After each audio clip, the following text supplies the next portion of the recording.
हरे कृष्णा। तो अभी हम धान के खेतों में बैठे हुए हैं, धान कट चुके हैं और धान के खेत में हम बैठे हुए हैं। तो ये दो किसान हैं, बहुत ही कम उम्र के किसान हैं, श्रीमान नितेश सैनी और पवन सैनी। तो इनसे हम कुछ प्रश्न पूछेंगे। तो इनका आज इंटरव्यू लेंगे। तो आज राधा अष्टमी है, तो राधा रानी की भजन चला रहे हैं, ऐसा लग रहा है श्रीमान नितेश सैनी।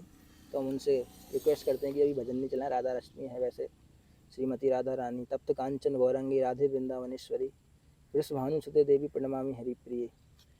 तो राधा रानी अष्टमी है, तो अभी थोड़ा फ़ोन साइड में रख देंगे। हम रिक्वेस्ट करते हैं श्रीमान नितेश सैनी से। तो आप कितने सालों से खेती कर रहे हैं? हमको 20 साल हो गई है। नहीं, 20 साल के तो आप उम्र है, हम उम्र नहीं पूछे हैं, हम तो ये पूछे हैं कि आप खेती बचपन कितने। से खेती करते हैं हम। अच्छा, बचपन से खेती कर रहे हैं। हमको लगा आप अपने जन्म की उम्र बता रहे हैं, आप कितने बड़े हैं। तो आप पैदा होती खेती कर रहे हैं, तो 20 साल से खेती कर रहे हैं।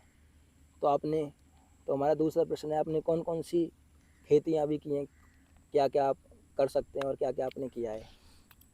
गेहूं की खेती कर सकते हैं, धान की खेती कर सकते हैं, सरसों की, और जितनी भी सारी सब्जियां उन सब की खेती कर सकते हैं हम। तो ये बता रहे हैं कि ये धान की, गेहूँ की, सरसों की और जितनी भी प्रकार की सब्जियां हैं उनकी खेती कर सकते हैं। तो आप सब्जियों में कौन कौन सी सब्जियों की खेती कर सकते हैं? घिया है, तोरई है, भिंडी है, पालक है, धनिया है, मूली है, गाजर है, गोभी है, मिर्च है, शिमला मिर्च है। तो ये तो बहुत सारी सब्जियां हो गई, भिंडी, तोरई का। तो आप खीरा, सभी प्रकार की बैंगन। सब्जियों की खेती कर लेते हैं। तो मैं आपसे पूछना चाहता हूँ कि आप जो खेती करते हैं, ये ऑर्गेनिक करते हैं या इनऑर्गेनिक करते हैं? मतलब आप कतई ना यूरिया। जी, हम तो पूरी दवाई गे रहे हैं।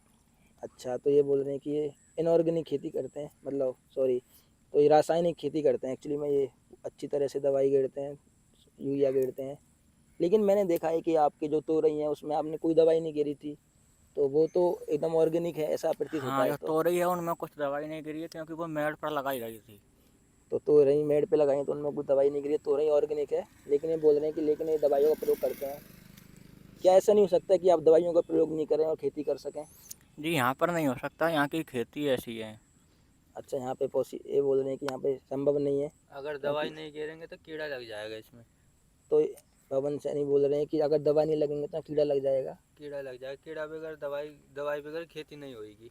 तो यहाँ दवाई बगैर खेती नहीं होगी, ऐसा ये बोल रहे हैं। लेकिन मेरा ऐसा मानना है कि अगर हमें गाय का गोबर और ये सब प्रयोग किया जाए खेत में अच्छे से, जितना हम पैसा ऑर्गेनिक जो रासायनिक खादों पे लगाते हैं, यदि उस पैसे को उस दवाइयों पे जो लगाया है, यदि खाद इस खेत में गोबर गिरा जाए, तो शायद बिना रासायनिक खादों की खेती कर सकती है। तो आपका क्या मत है इस पे? गोबर डालते हैं, साल भर में एक बार डलता है। माइक को थोड़ा पास रखें, जब भी आवाज़ आएगी।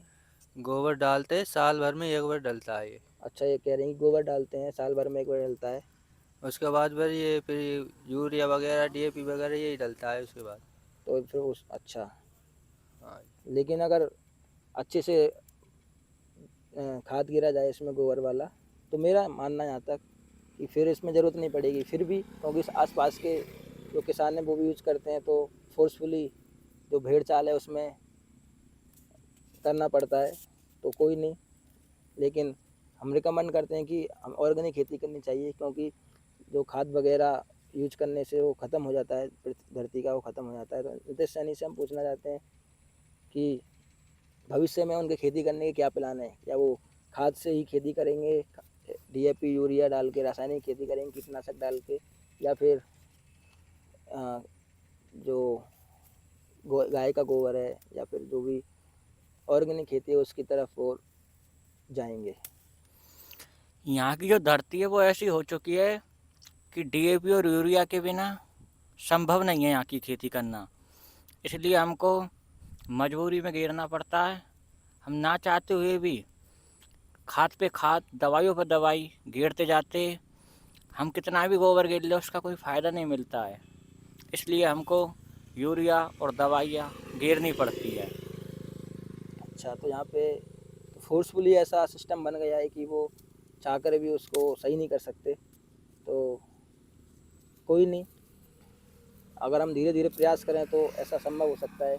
क्योंकि खादों से क्या जो अच्छे वायरस बैक्टीरियास होते हैं वो भी मर जाते हैं और कुछ समय तक तो हमें पैदावार मिलती है, लेकिन उसके बाद ज़मीन खराब हो जाती है, फिर पैदावार नहीं मिलती। क्योंकि ये तो नियम है, प्रकृति का नियम है। आपके भाग्य में जितना है, आपकी डेस्टिनी में जितना है, आपको उतना ही मिलेगा। तो बहुत बहुत धन्यवाद आप लोगों का, आपने बहुत अच्छा बताया हमें खेती के बारे में। हरे कृष्णा। हरे कृष्णा।